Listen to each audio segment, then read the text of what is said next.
In this video, we're going to take a look at how to play Jumpin' Jack Flash by the Rolling Stones. Now, the previous two videos that I did for Honky Tonk Woman and Brown Sugar, it was actually an open G tuning. Now, this one is standard tuning, but if you listen to the record, it's kind of tuned down half a step, but not exact.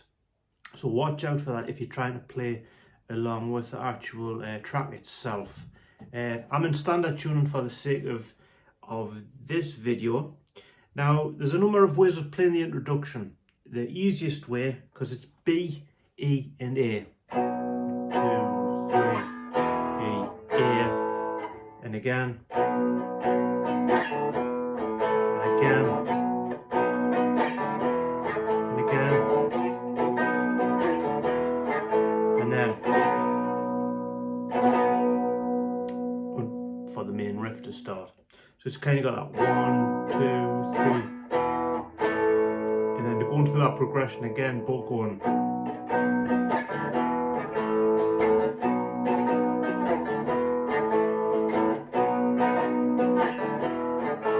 And then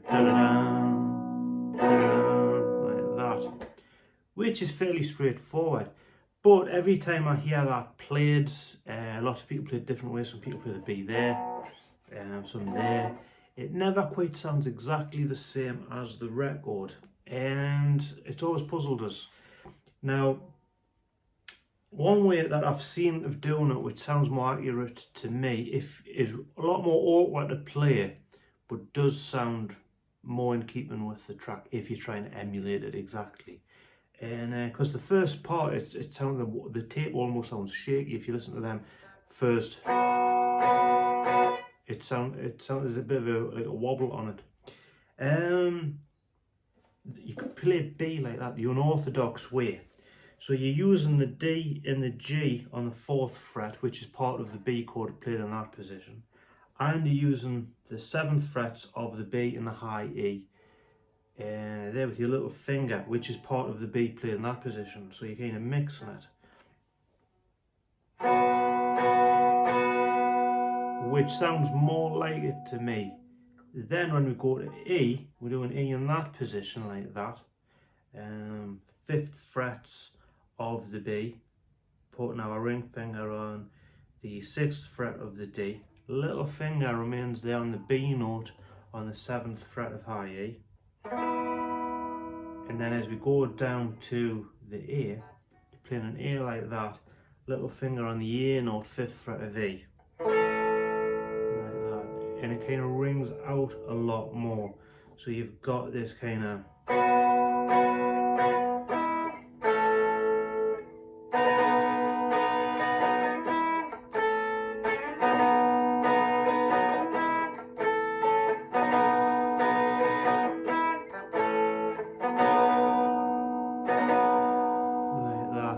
a lot more awkward to do than the. Obviously, it's 2 guitars on the record as well. So that's what one for if you're trying to get it really accurate. Now, the main riff. Again, I've seen 100 ways of doing this one as well. Not 100, but you know what I mean.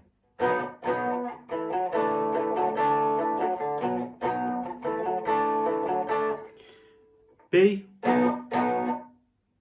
then we've got, like we've got on the guitar tab,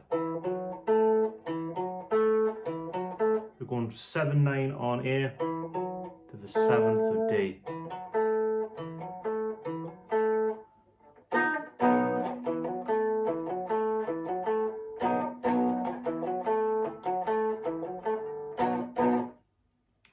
That always sounds, probably that's what's going on the record, it always sounds a little bit empty to me. And I learned it years ago as, so that you double stops. So instead of just 7/9 on the A, we're incorporating the D 7 and 9 as well. And it does sound fuller, even though it might not be necessarily as accurate. So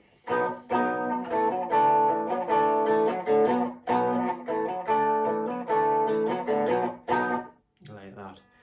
Now, for amount of times to do it. The main riff is played through twice before the verse starts, and then the main riff's played through 4 times for the actual the verse itself, for the singing. So what you've got on the screen there is the main riff twice and written out, so that what you see on the screen is going to be played 3 times altogether. We'll look at the structure after we've looked at all the different riffs, and that should make more sense. So you've got that.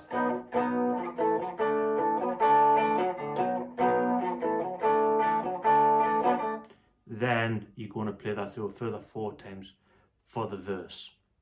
We then come to the chorus. Think to remember with this really is the chord progression that's been played over. Again, I've seen a lot of different ways of playing it. So we've got D, A, E and B.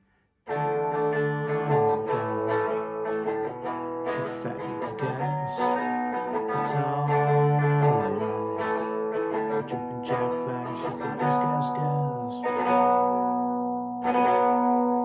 So that's the chorus. You could just play that. Now this what we're playing over the top of that, which you can hear on the record, and it reminds me of the way Sweet Child of Mine was approached, if you listen to the chorus and that in the main riff. And we're going to be playing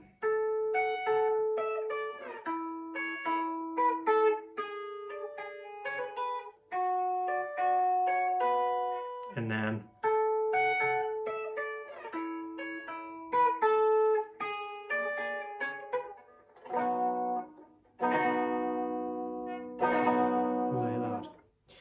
so what we're doing there, D shape on the 14th fret, forming a D chord and playing off that. You can see it on the guitar tab, 17, 15 on the B. So you got it like that.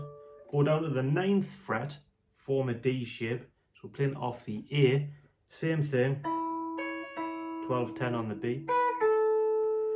Then we're going to be playing over E, so we're playing the 9th fret of the B and playing off that. So go 9, the 10th of high E, back, 9, 7. So almost doing the same thing over B, but start on the 7th fret of the B, which is part of the B chord. Like that. So 9, 10, 9, 7 on there. I'm going to play through that again.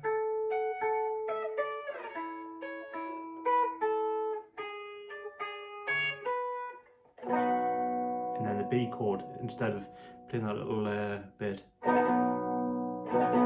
So that chorus all together .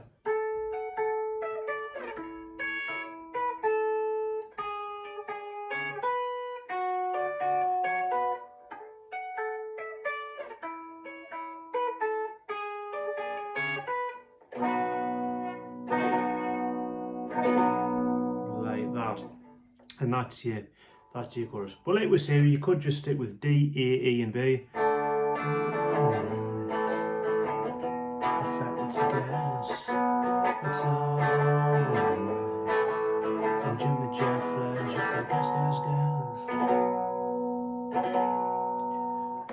So the structure, we'll come to a bridge section, but we've got the intro, the verse, the chorus, the verse, the chorus, and then we have a bridge. Again, we could make the bridge as easy or as simple as we want. Thing to remember with the bridge is we're playing over B, E and A. So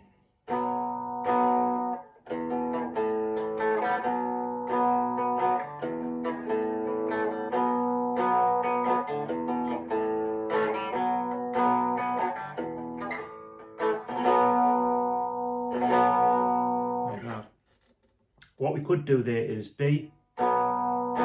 When we go to E to A, and really do that 4 times.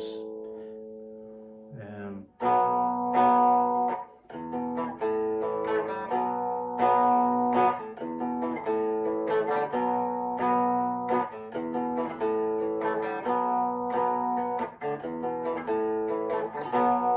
on the B, like that. Now what's been played, there's a jangly guitar going over there, and what we've got played over the B is I've got my first finger on the 2nd fret of high E and ring finger on the 4th fret of the G, which you can see on the guitar tab. Like that. Then over E, so you got 4-2 on high E, open B, open E. And then 4th fret of the G, which is a B note again, 2-4 on the high E, open B. So you got like that. Since you do that 4 times, you could argue that there's a subtle little difference on the first time it's played round, but if you stick with that, you're going to be okay. And again. And again. And again.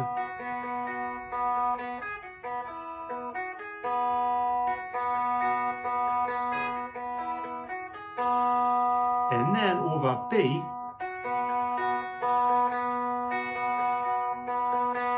which has been played over the, so that bridge section,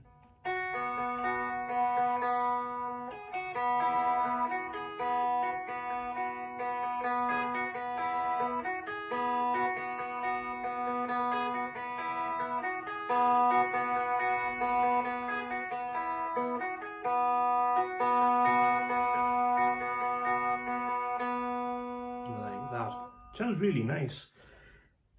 So we've got the bridge, we go through the verse again, and we go through the chorus. When we say a verse, we have that main riff played through twice, then to the verse. So that's a bass bit, but you can tell that when you play along with the record. Then go through the chorus. Now the end bit is the same chord progression as the bridge, B, E, and A, but you're not playing that jangly guitar. You're playing the, which is the same chord progression, I guess, as the intro, isn't it?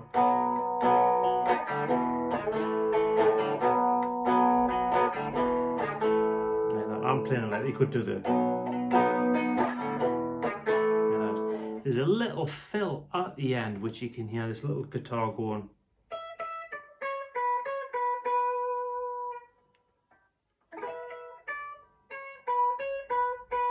So you could play that off the E, like that.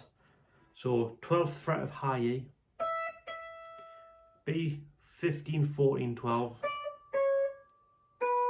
14, 12, 12.